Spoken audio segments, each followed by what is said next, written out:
ಉಳ್ಳವರಿಗೊಂದು ನ್ಯಾಯ, ಬಡವರಿಗೊಂದು ನ್ಯಾಯ. ಇದಕ್ಕೆ ಸ್ಪಷ್ಟ ನಿದರ್ಶನ ಕಾಪುವಿನಲ್ಲಿ ನಡೆಯುತ್ತಿರುವ ಕಾಮಗಾರಿ. ಕಾಪುವಿನ ಹೆದ್ದಾರಿ ಇಕ್ಕೆಲಗಳಲ್ಲಿ ಗ್ಯಾಸ್ ಪೈಪ್ ಅಳವಡಿಸುತ್ತಿರುವ ಗುತ್ತಿಗೆದಾರ ಬಡಪಾಯಿಗಳ ಕಟ್ಟಡಕ್ಕೆ ಜೆಸಿಬಿ ಹತ್ತಿಸಿ ಧ್ವಂಸ ನಡೆಸಿದ್ದು, ಇದೀಗ ಸಿರಿವಂತರ ಮೇಲಿನ ಕರುಣೆಯಿಂದ ಹೆದ್ದಾರಿಗೆ ಅತಿ ಸಮೀಪವಿರುವ ಮನೆಗಳನ್ನು ಉಳಿಸಲು ಭೂಗತ ಪೈಪ್ಲೈನ್ ನಡೆಸಲು ಸಿದ್ಧತೆ ನಡೆಸುತ್ತಿದ್ದಾರೆ.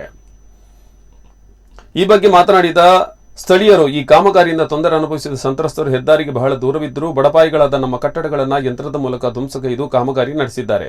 ಮಾಡಲಿ, ಅಭಿವೃದ್ಧಿಗೆ ನಮ್ಮ ಅಡ್ಡಿ ಇಲ್ಲ. ಇದೇ ನಿಯಮ ಸಿರಿವಂತರಿಗೆ ಅನ್ವಯವಾಗಬೇಕಲ್ಲ. ಆದರೆ ಇಲ್ಲಿ ಎರ್ಮಾಳು ಪ್ರದೇಶದಲ್ಲಿ ಸಿರಿವಂತರ ಕಟ್ಟಡ, ಮನೆ ಆವರಣಗೋಡೆ ಉಳಿಸಲು ಭೂಗತ ಪೈಪ್ಲೈನ್ ಕಾಮಗಾರಿ ಪ್ರಗತಿಯಲ್ಲಿದೆ. ಅದಲ್ಲದೆ ಆ ಕಾಮಗಾರಿಗಾಗಿ ಅದೆಷ್ಟೋ ಮನೆಗಳ ದಾರಿಗೆ ಪೈಪ್ಲೈನ್ಗಳನ್ನು ಅಡ್ಡ ಹಾಕಿ ದಾರಿ ಮುಚ್ಚುವ ಮೂಲಕ ಸಾರ್ವಜನಿಕರ ಸಹನೆ ಪರೀಕ್ಷಿಸಲು ಮುಂದಾಗಿದ್ದಾರೆ ಎಂದು ಆಕ್ರೋಶ ವ್ಯಕ್ತಪಡಿಸಿದರು.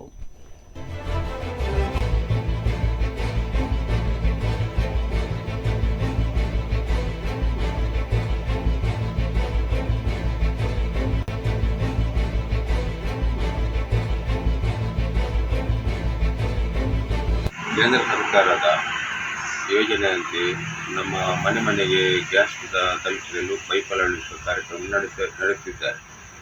ಇದರಲ್ಲಿ ಈಗ ನಡೆಯುವ ಕಾಮಗಾರಿಯಲ್ಲಿ ಈಗ ನೋಡುವಾಗ